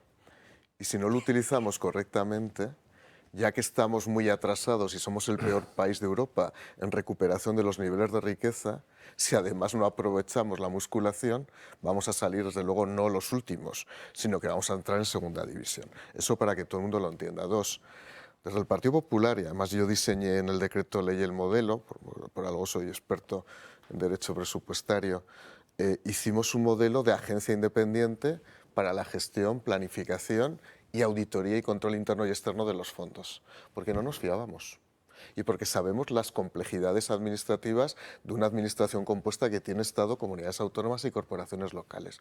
Desgraciadamente no prosperó la iniciativa, la hemos propuesto varias veces en el Congreso de los Diputados, pero finalmente se optó por un modelo en el que simplemente se retocaban algunas leyes de derecho público, la ley de contratos un poquito la ley de subvenciones, algo los convenios, pero al final la verdad es que no ha servido. En tercer lugar, ¿dónde reside el problema? Emilio lo ha descrito bastante bien. El Estado tiene capacidad para gestionar directamente los recursos, pero cuando transfiere los fondos a las comunidades autónomas, los transfiere tarde y mal. Las comunidades autónomas efectivamente no han tenido capacidad, muchas de ellas, de reorganizar sus recursos porque les ha llegado el dinero generalmente en septiembre y octubre. Para entonces tienen que aprobar una convocatoria de subvenciones y los beneficiarios o no se presentan porque solo tienen 2 meses para ejecutar o tienen que presentar avales y no hay avales porque entonces no resulta rentable presentar la subvención. El caos es absoluto. Creo sinceramente que cuando haya cambio de gobierno, que estoy convencido que se va a producir en meses, lo primero que hay que hacer es cambiar el modelo rápidamente, porque todavía faltan 4 años deslizando los fondos para poder ejecutarlos plenamente. Como perdamos la oportunidad de precipitar correctamente la ejecución de los fondos, España va a caer en un pozo muy profundo desde el punto de vista económico en los próximos años. Iñaki. Sí, yo el tema de la opacidad, que lo habéis dicho prácticamente todo, añadiría otra cuestión y es la anulación del delito de malversación. Es que no solamente hay opacidad, es que esa opacidad va a quedar garantizada y los que hagan sus manejos por debajo van a quedar impunes, porque ya hay una... Y en esto también han hecho hincapié los emisarios de la Unión Europea, es decir, que la reforma esa del delito de malversación, que ya prácticamente... pues bueno, la gente sale impune y ya se están produciendo en Andalucía, gente que está en la cárcel, juzgada por los ERE y todo eso, ya está reclamando, en fin, la rebaja penal y precisamente por esa otra reforma que acaban de hacer en el Código Penal. Entonces, vamos, no es que haya opacidad, no es que haya tejemanejes por debajo, que además, viendo lo que están haciendo, viendo lo que se ve, cuando estamos viendo que están utilizando las arcas del Estado para ganar votos, para comprar votos, bueno, pues ¿qué no estarán haciendo? La verdad es que la pregunta es ¿qué no estarán haciendo cuando no se ve qué es lo que hacen? Bueno, pues y a eso se añade, ya digo, la impunidad que está garantizada por la propia reforma del Código Penal. En fin. También sobre esto han hablado los emisarios de la Unión Europea y creo recordar que también sobre la ley del sí es sí respecto a la descalificación de Irene Montero con respecto a los jueces, en fin, y diciendo que todos los jueces son fascistas, o sea, los mismos que condenaron a esos violadores, que les pusieron esas penas, resulta que ahora son fascistas y, en fin, y actúan en contra de lo que en su día hicieron, ¿no? Y luego a eso se suma otro aspecto en el sentido que es que mayoritariamente creo que el cuerpo judicial está lleno de mujeres, es decir, que y es gente que ha hecho... Oye, escucha, como controlador de todas maneras, alguien lo ha apuntado antes, no sé quién de vosotros, la Unión Europea no es precisamente el paradigma. Si uno echa un vistazo no apasionado, desapasionado, a la Unión Europea como estructura, es decir, a lo que son el Parlamento Europeo, los parlamentarios, los viajes, los dos parlamentos separados, es el carnaval del gasto superfluo. Seguro. Sin embargo, te digo una cosa. En toda la Unión Europea no hay ningún otro gobierno, ante la duda de lo que pueda sentir el Parlamento Europeo o la Comisión Europea, que cuando van a tu país a pedirte explicaciones no les sepa decir cuánto han recibido y cuánto han repartido. Pero es que eso no pasa en ningún sitio, más que con un gobierno de malas gentes y de monigotes. Por cierto, hablando y aprovechando que está don Emilio aquí, quiero hacer una exposición de por qué van las cosas mal con los trenes. Ah, pues eso sí. Mira, hay una maldad inicial, que es la de coger a dos paisanos, dos buenas gentes, cortarles la cabeza, a ver si con eso se acalla el tema. No se acalla el tema, Revilla está hecho una furia, hasta Barbón, que nos hemos... Resulta que Asturias tenía presidente, Adrián Barbón, tremendo. Están cabreadísimos, claro, bueno, y venga ya, llamadas y tal, y cual, y no sé qué.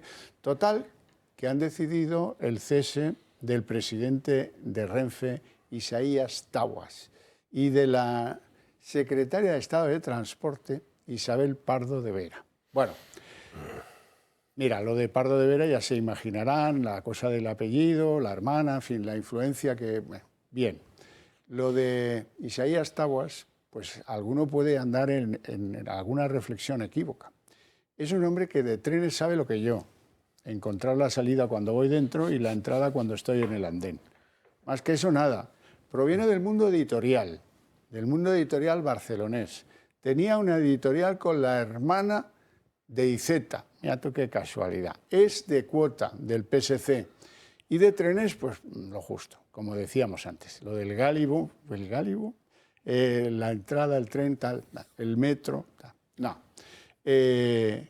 La cuestión es que, miren, cuando hay una responsabilidad política de ese calado, que no solo es la de Asturias y Cantabria por los trenes de cercanías y de medias distancias, no, es lo de Extremadura, que es brutal lo que les han hecho con el tren en Extremadura.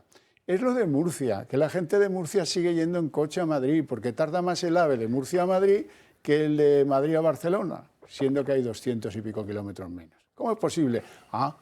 Poniendo gente que viene del sector editorial, eso es evidente.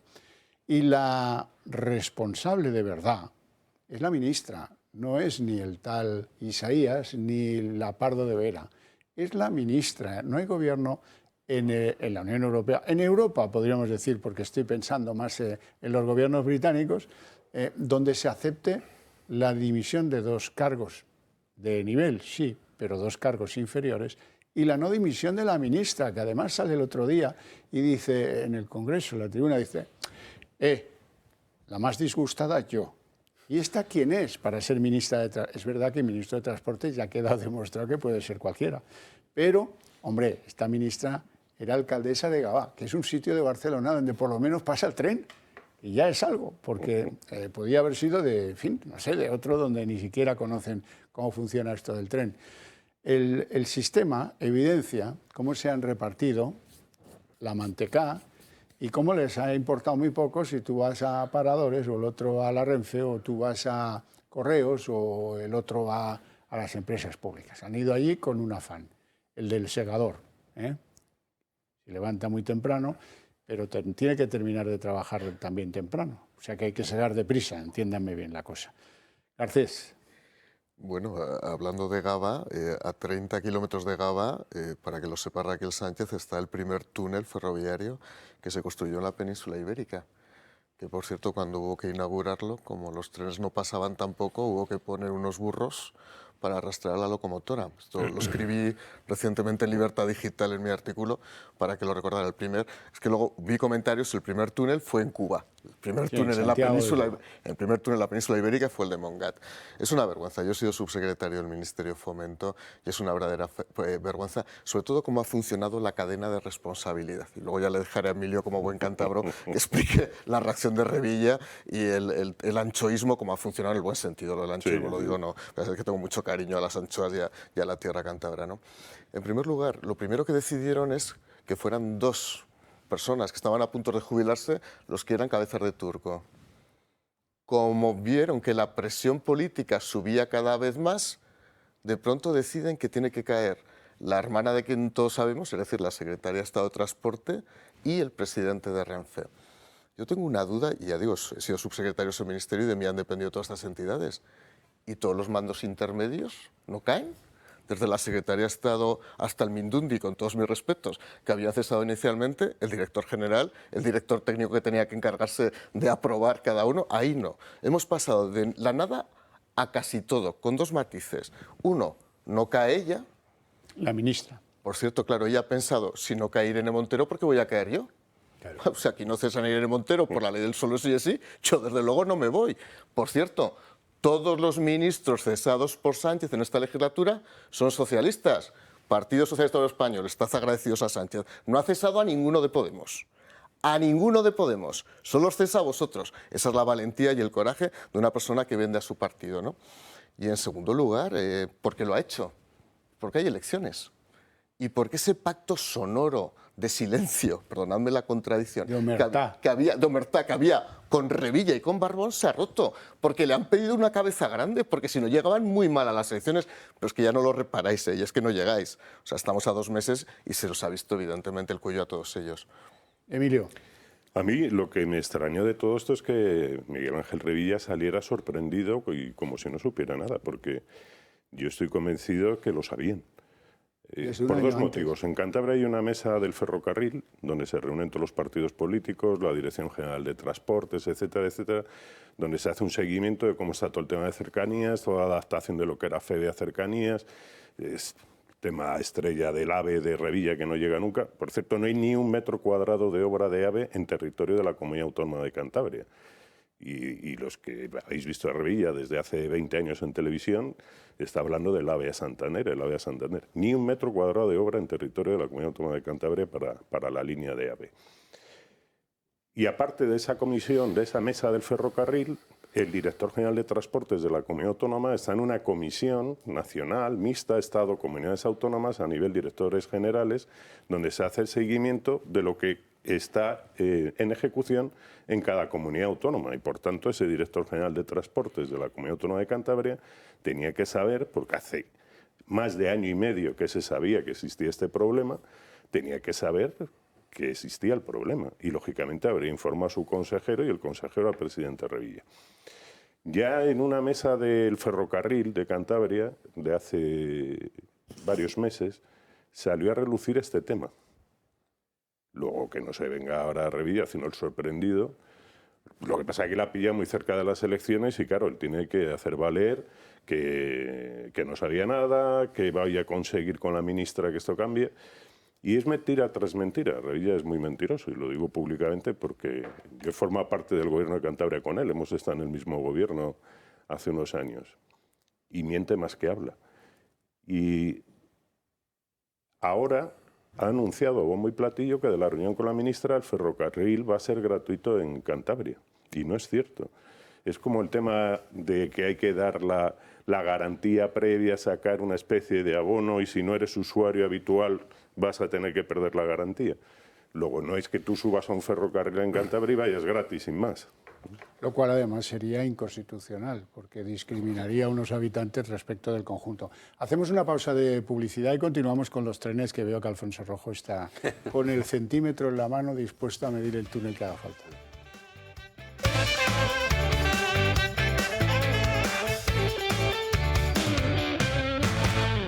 Alfonso Rojo, ¿cómo has visto los fulminantes ceses en transportes? Bueno, primero una referencia a Revilla, que ese sí que es el paradigma del listo, del caradura. Yo creo que en su tramo final, que a esto no sobrevive. No a lo de los trenes, no sobrevive al personaje. Es un personaje que es pura impostura, pero pura impostura desde hace 40 años. Simpático, divertido, pero un impostor total. Lo de los ceses, yo tampoco creo que les haya servido, porque ha dicho Garcés, han dado en lo más alto. No.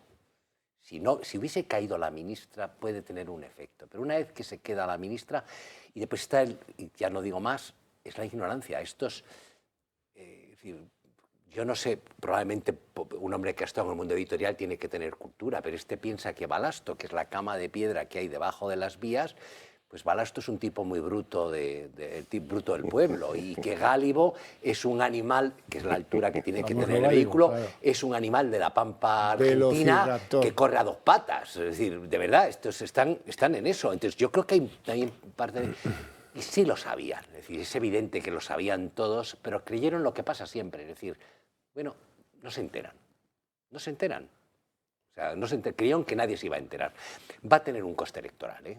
Porque da una cosa que es que el ciudadano, yo no tengo una gran fe en el ciudadano español, ni en el votante español, ni en la sabiduría del pueblo español. No la tengo, no voy a elaborar más, pero este tipo de... el ver inútiles, el ver los incompetentes, el ver estúpido al político, el ver lo del ridículo, es decir, se puede hacer cualquier cosa menos el ridículo, yo creo que no te lo perdona el electorado. Y aquí han hecho el ridículo. ¿Ridículo con los tanques?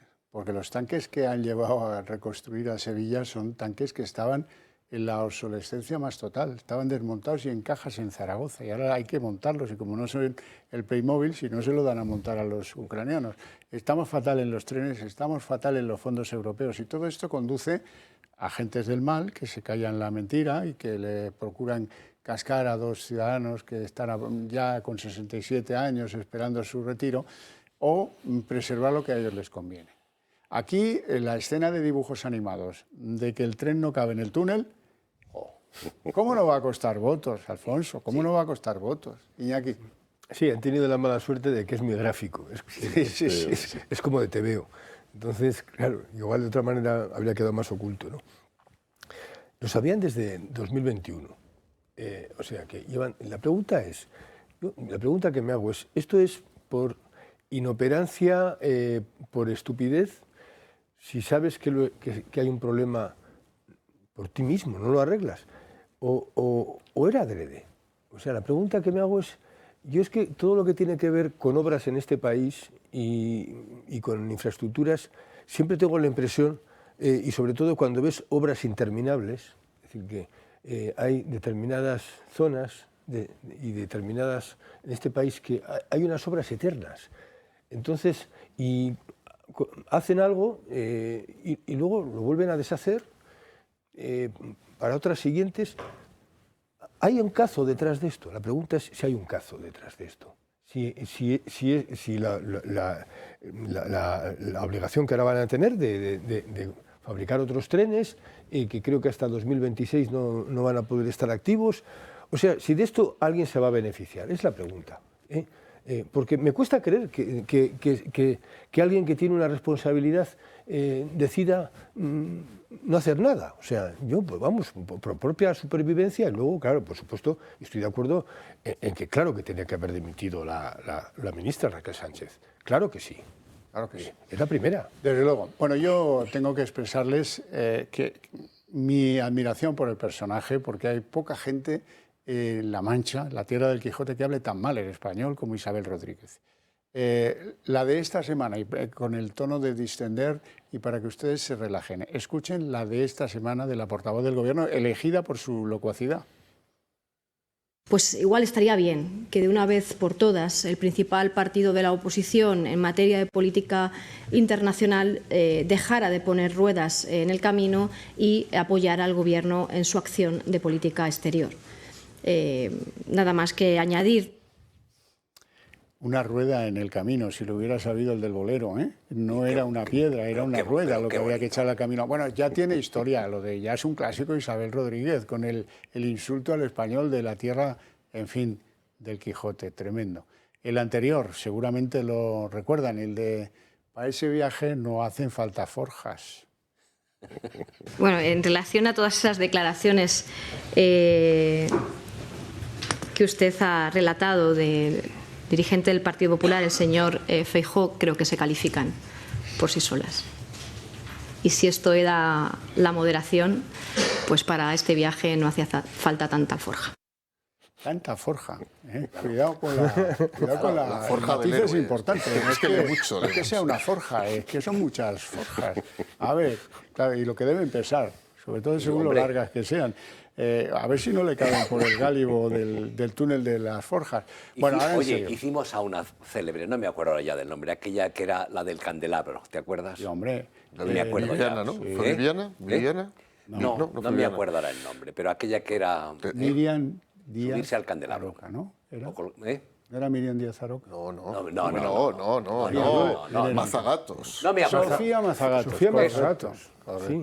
Miriam Díaz Aroca, dejarla que es muy amiga mía, ¿no? Y además de Santander. ¿Cómo controla usted? Yo a Miriam Díaz Aroca la controlo bien, a Sofía Mazagatos por su marido. Pero había que estar en el campo. Y también dijo que Consejo de Ministros, entre ella y Mar Flores había habido ciertas redecillas. Es verdad, las redecillas. Cuando hay redecillas ya sabes tú lo que pasa. Bueno, ahora vamos a un asunto serio. Antes lo señalaba aquí Alfonso Rojo, su publicación ha tenido que ver directamente con el desarrollo de todo esto. Hablaba Míriam Nogueras, la portavoz de Junts, en una rueda de prensa a la que yo no sé ni por qué van, porque claro, lo que aportan es descriptible. Pero ella, con el brazo en cabestrillo, lo que hace es, a ver si paso yo por Isabel Rodríguez, el brazo en cabestrillo. Bien, lo que se dedica a hacer es esto que ven ahí, apartar la bandera de España. Y como es un poco quiero y no puedo, alguien le pregunta, oiga, ¿por qué ha apartado la bandera de España? Y dice, es que estaba muy cerca. Alguien que trabaja para ti. Es nuestro cronista parlamentario. Y pues lo hizo fenomenal, porque le dijo, oiga, la bandera de Europa está al lado y esa no le estorba. Dice, bueno, es que con aquella bandera me representa menos. Buah. Vamos a ver, yo he hablado con los que estaban en el incidente. Primero, el que ningún periodista, o sea, ni un solo periodista, que eso es llamativo, habrá media docena, una docena, o sea, que ninguno pregunte es para hacérnoslo mirar como profesión.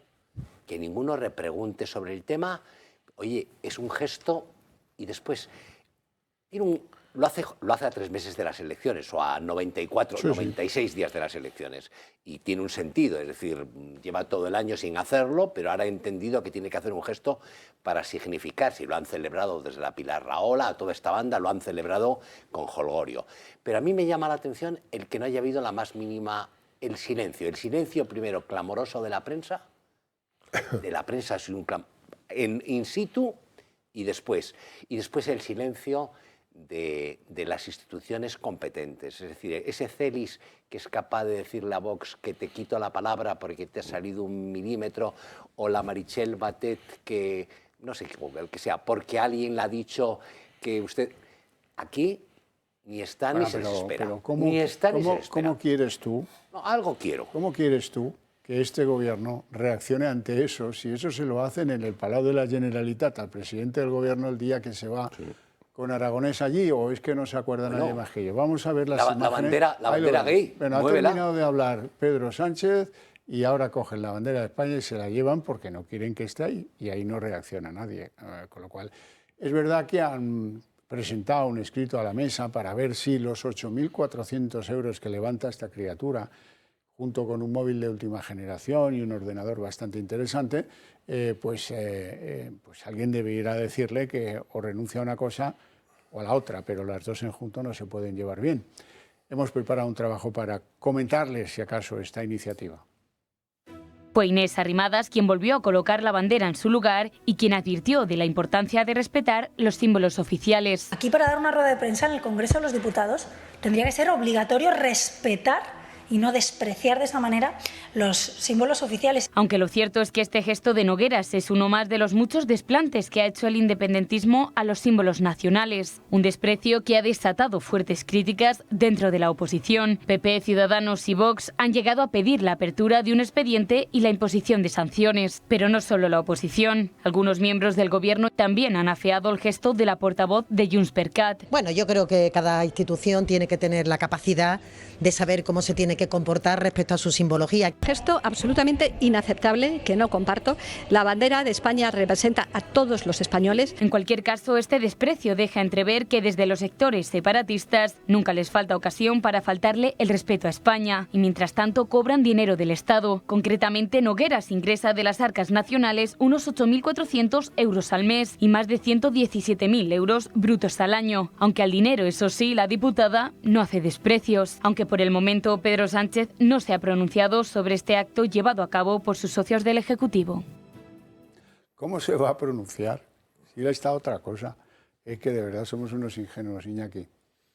Sí, no sé qué decir de esto. Quiero decir que es tan habitual, bueno, y lo vemos en las fórmulas cuando se jura la Constitución, que ya pues solo hace falta que alguno diga lo juro por Arturo, que cada uno cree además que puede crear su propia fórmula.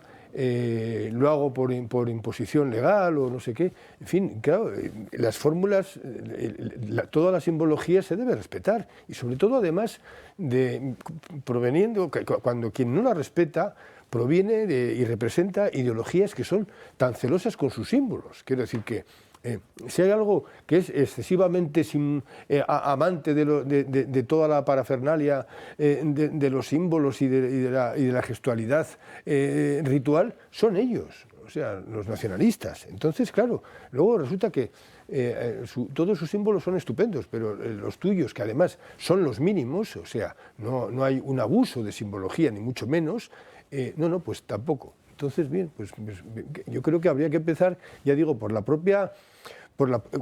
el propio juramento de la Constitución. Es decir, que simplemente cuando ya evitar que haya... Bueno, es que hemos llegado a juramentos que son un verdadero oxímoron. Es decir, que voy a jurar la Constitución por la República.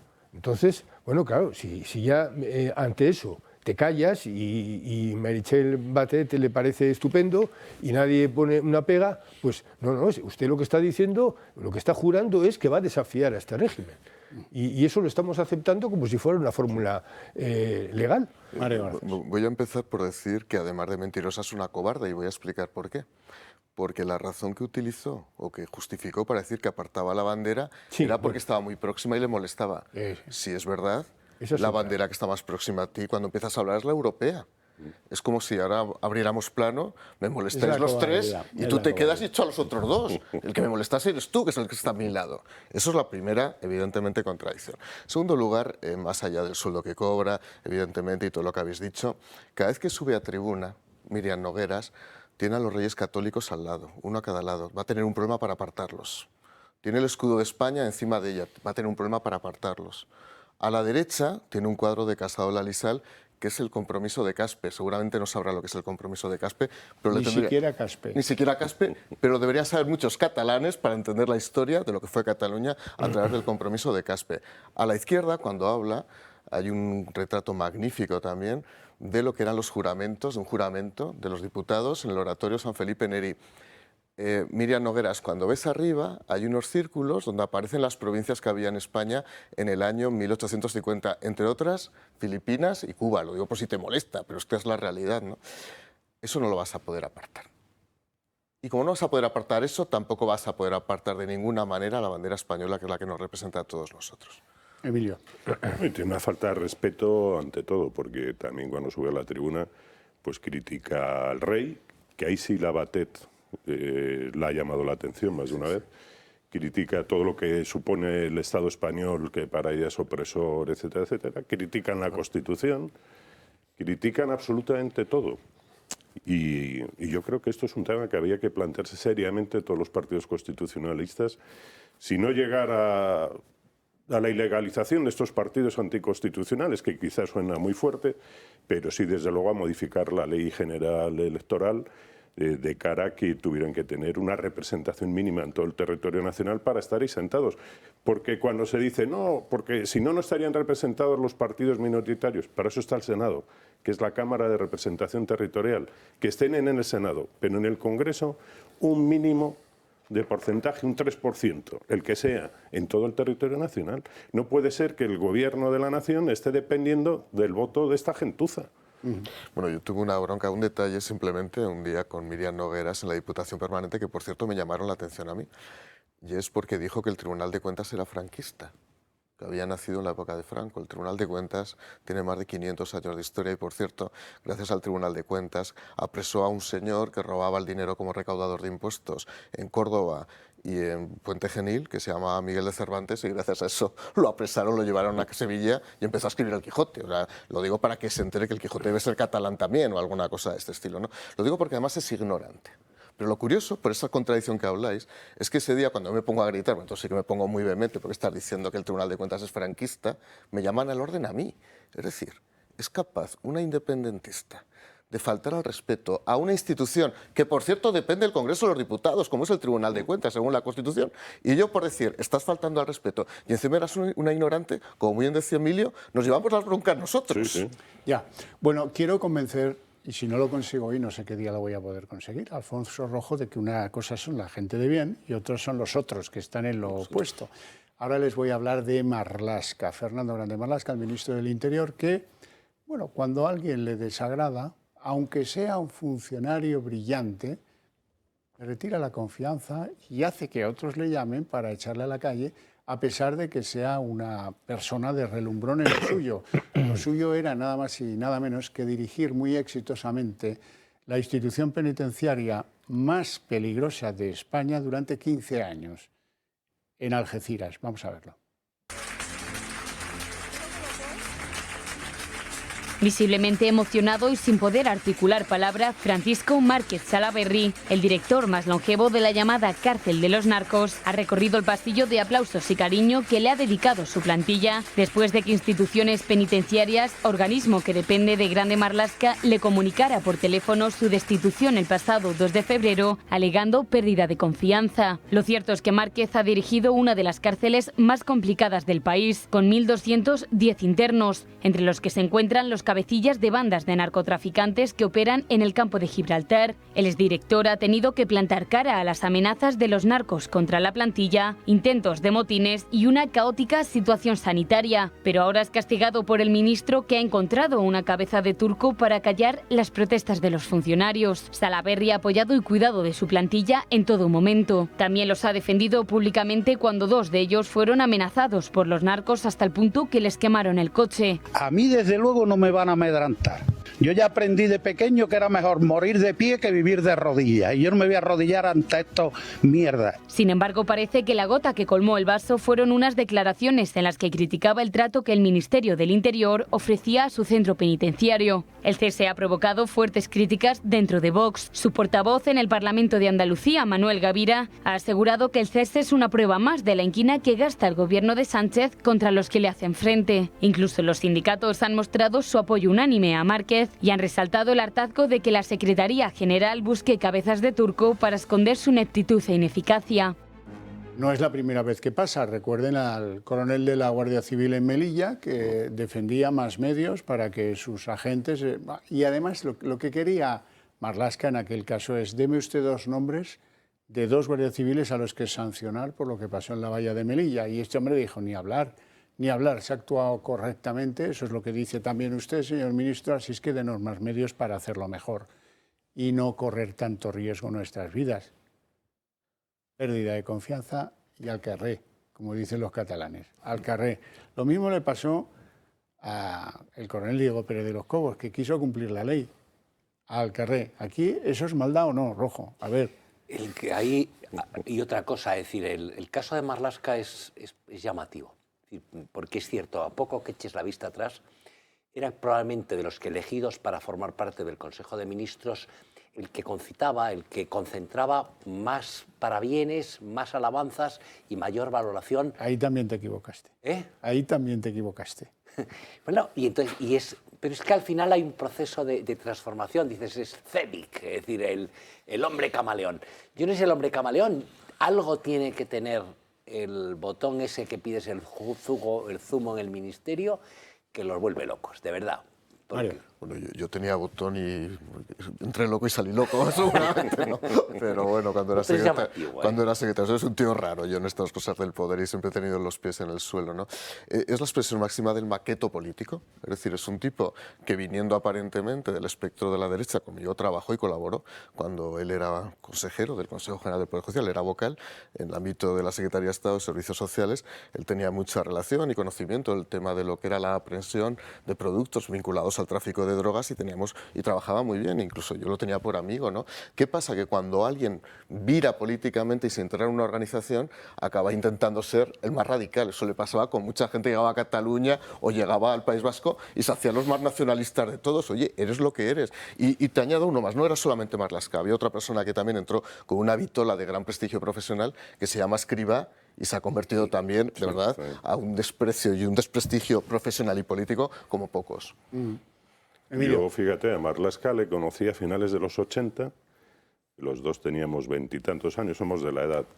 Él llegó de juez a Santoña y yo era letrado de la Comunidad Autónoma, del Gobierno de Cantabria. Y le tuve de juez en varios asuntos, menores, porque en el juego de Santoña tampoco había así nada interesante. Y me pareció una persona recta, razonable, y como era joven, era ágil y te llevaba muy bien el juzgado. Y luego le he ido siguiendo su carrera. Y cuando se hizo famoso y empezó tal, digo, coño, yo a este le conocía, es un tío cojonudo, porque los que habéis vivido, si habéis vivido algún ¿Cómo te equivocabas? Ya, pero terminas en el pueblo, terminas los juicios, nos ponían el mismo día todos seguidos al letrado de la administración y te ibas luego a tomar un vino y charlabas y tal. Y a mí me parecía una persona bastante sana, bastante bien. Y cuando le nombraron ministro me llevé una alegría y me equivoqué, porque desde luego es de lo más sectario y es de los que también insulta, porque a nuestro diputado Ignacio Gil Lázaro le ha llegado a decir de todo en el Parlamento. Sí, sí. En fin, los devotos nuevos, ¿lo sabes, Iñaki? Sí, no, este gobierno ha sido realmente una máquina trituradora de prestigios. Quiero decir que hay algunos que ya no van a levantar nunca cabeza y mira, lo siento. Yo entiendo que para determinadas personas ser ministro sea una tentación, pero por ejemplo, pues para mí desde luego que ya no me vuelvan a hablar bien de Borrell, desde luego de Marlaska. O de Robles. Bueno, de Margarita Robles. No, de Margarita Robles ya tenía un concepto bastante nefasto de antes, pero porque tengo memoria. Pero bueno, en fin, todos los que han entrado ahí, y la Calviño, y bueno, yo de Escrivá no tenía un gran concepto, la verdad es que no me parece que no le di una gran credibilidad, para mí no la tenía. Pero bueno, en resumen, que creo que bien, pues este gobierno se va a distinguir por eso. Es decir, que siempre dicen que el poder pues, desgasta y tal, pues que este gobierno desgasta de una manera vertiginosa. Sí. Bueno, el efecto contaminante también del jefe. Y la propia personalidad de Pedro Sánchez. Pedro Sánchez es un jugador, un ludópata. Y como le han salido bien las jugadas, es como, lo he dicho muchas veces, si tú sales un día por la carretera de La Coruña y ves 6 semáforos seguidos en verde, al pasar por Torrelodones tienes que entrar seguido al casino y jugar al 6 y encima te toca, ya crees que puedes acertar el futuro. Y a él le ha pasado, él ha hecho con Bildu no pactaré, a quien escucha usted y ahí está, falsifico la tesis y no me pasa nada, monto una moción de censura desquiciada rompiendo todo y funciona, intento hacer trampas en el partido, me echan y después vuelvo y soy el dueño. Entonces yo creo que la propia personalidad de Sánchez, su condición de maleante, entre comillas, de maleante, pues contamina todo el resto. Porque decimos, Margarita Robles, aquí ha estado espléndida cuando ha hablado de la bandera, pero es la Margarita Robles del CNI, no se nos puede olvidar. Es la Margarita Robles que ha votado en los consejos de ministros a favor de todas estas leyes inicuas. Es como que no hay uno que se salve.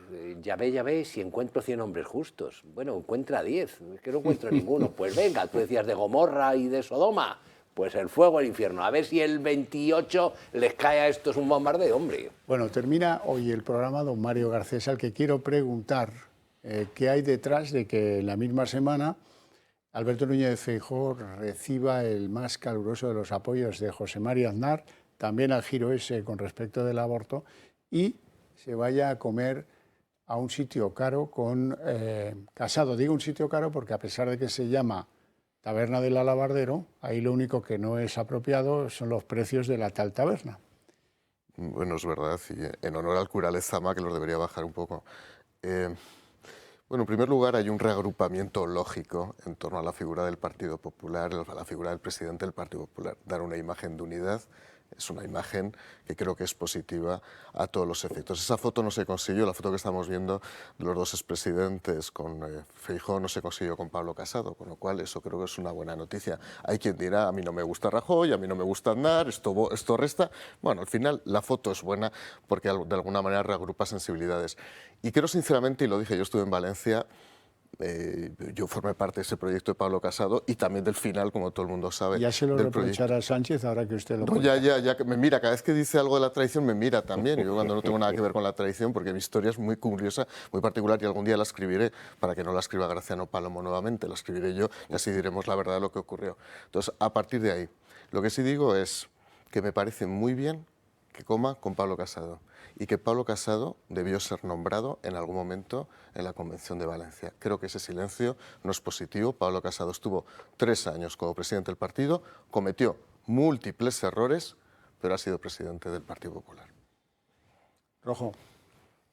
Todavía sé que quieres decir todavía a día de hoy, no soy capaz de entender cómo pudieron ser Pablo Casado y su equipo, su guardia pretoriana, encabezada por Teo García Egea, tan torpes, tan ineptos, tan ciegos, tan suicidas en las decisiones políticas que toman en la última semana, cuyo colofón fue ir a ver a Carlos Herrera y empezarse a pegar tiros en las pelotas, pero desde la puerta. O sea, que no tenía ya pelotas para tantos tiros. Es que es incomprensible.